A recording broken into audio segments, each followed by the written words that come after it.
Haya. Your Excellency, President William Samoei Ruto, Your Excellency, President Yoweri Kaguta Museveni,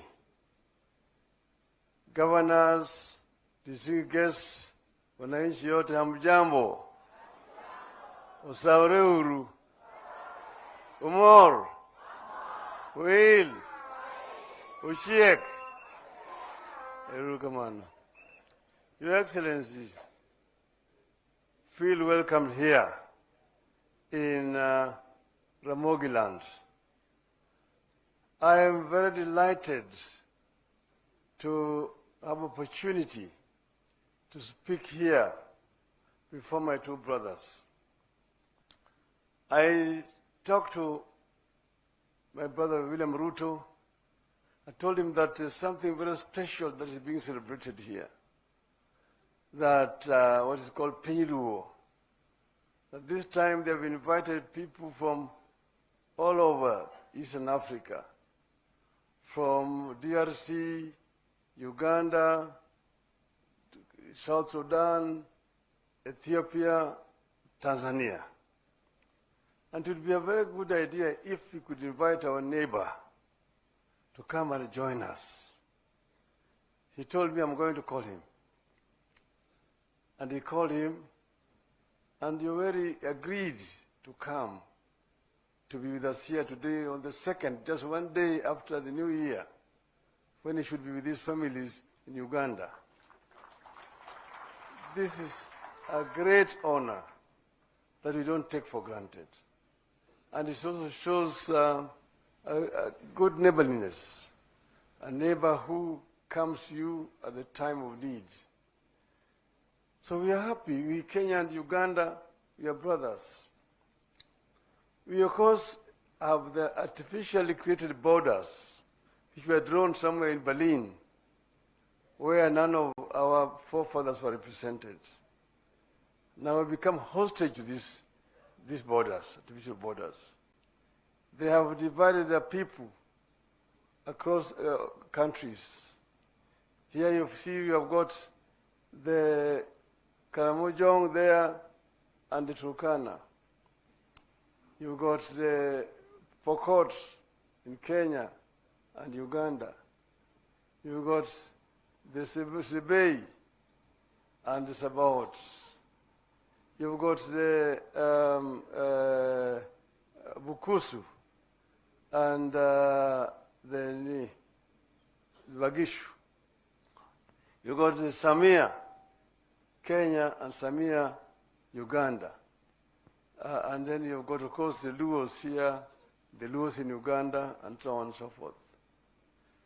So we have been hostage to these borders, which were created artificially, which have divided our people.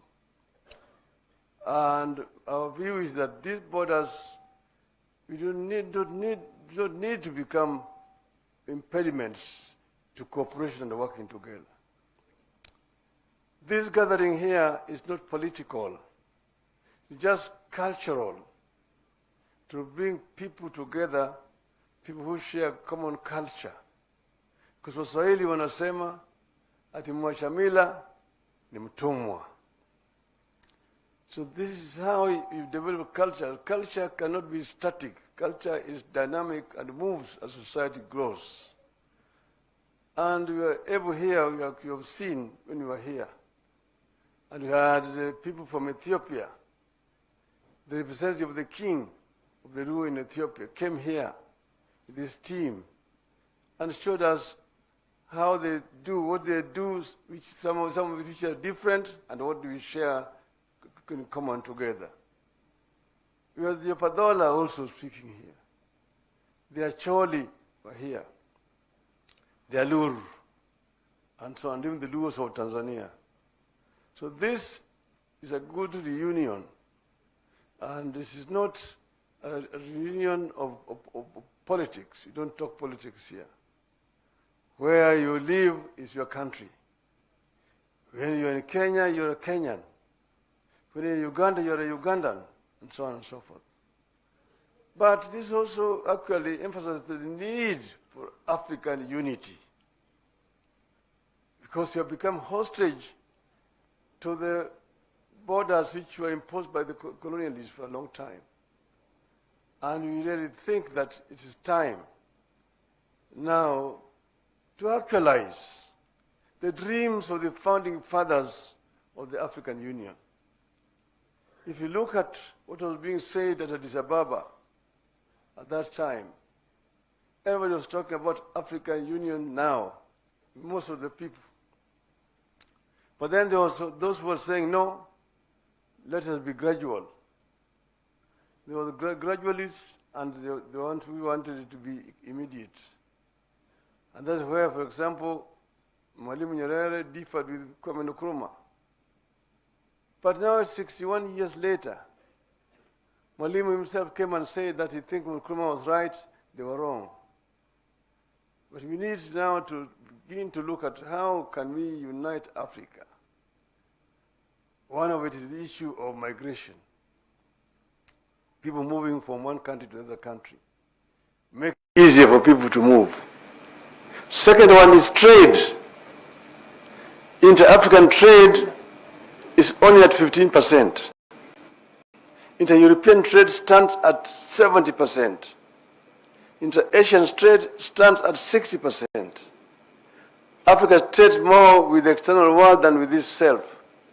This is something that we need to correct. And then, as Jim has said, let us open our borders so that people can move freely from one side to the other side. This, in my view, will help a lot. You are at the shrine of Ramogi. This is where the first LUOS who came here settled, led by Ramogi. This is nearly 800 years ago, and we were led by Ramogi. They settled on top of the hill. There were Bantus who were living around here. They did not fight because there was a lot of land. They were able to graze their cattle and their neighbors. Then they started intermarrying. It took those who are called the Jokajok. In Acholiland, they are called the Pajok. The second group that came 250 years later, the second group, the Jokowin, came from the Padola and came also through the same migration corridor and joined here. Or when he joined, they also came to Ramogi. The third group, 100 years later, came from the Alur. They are called here Jokumolo. There they are called the Paimol, who came here. Then the final group that came are the Wanga group, which also came here. So now the Luo of Kenya are basically a hybrid society from different sections of the Luo here, and they've also intermarried with the Bantus they found here. When they came here, they were tall. If you look at colonial literature, the Nilotic, tall, slender, and dark-skinned. And then they said Bantu, short, brown, stout, thick lips, and round nose. Then now they intermarried. This marriage brought the Luos a little bit down and raised the Bantus also here up. And the Luos also became light-skinned now, not very, very dark like they were when they came here. So it's a hybrid community. And this is very good. Now here, the people here are fishermen. But when they were coming, they were pastoralists. They lost their cattle when they came here through epidemics, fly also, rinderpest. Then they now took to fishing and farming around the lake here. So, Your Excellency, I don't want to make a long speech here. I want to really say that today is a great day for our people here, that you have been able to come and sit with us here today. With us, words and meals here today. So we thank you very much. And now, without much ado, it is now my humble pleasure to invite my brother, William Samoei Ruto, to come and welcome our visitor.